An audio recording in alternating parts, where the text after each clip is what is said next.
So far we have studied the indicative, and now we'll start studying the subjunctive. Important thing is that you have to understand the difference between indicative and subjunctive. There are different types of verbs in Spanish. We have the indicative, we have commands, and we have the subjunctive. The mood that you're familiar with is the indicative. You have present tense, imperfect tense, and preterite. They'll indicate real actions that can be proven. Second type of mood are commands. For example, John, shut off the TV. Hard to get used to. Do the homework. Well, if The third mood we have is a subjunctive. For now, we'll learn present subjunctive in order to express desire, to ask for a special request, to express emotions, doubts, or negation.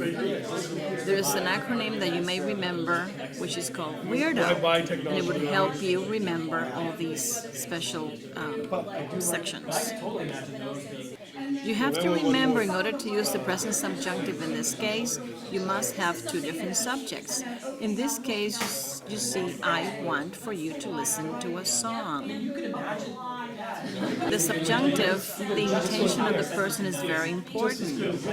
This intention is the meaning of the principal verb. I want for you to read.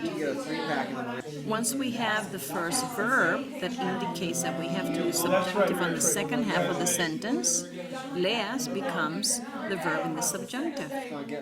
Okay, the main verb expresses the intention, which is quiero.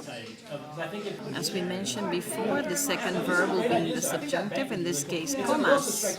But please be very, very careful. If there's only one subject, you must always use infinitive. How do we form the subjunctive? You must remember these rules. First, you have to remember that the first person has to be in the present indicative. In this case, yo canto, como, escribo, hago, y yo digo.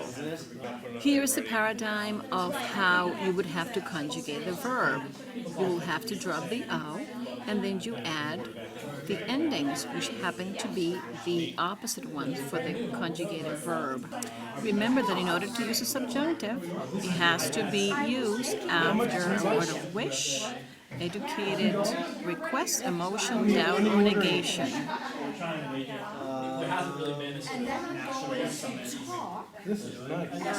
Necesito que me ayude en la composición. Express emotion. Me alegro de que te gradúes. I'm so happy that you're graduating.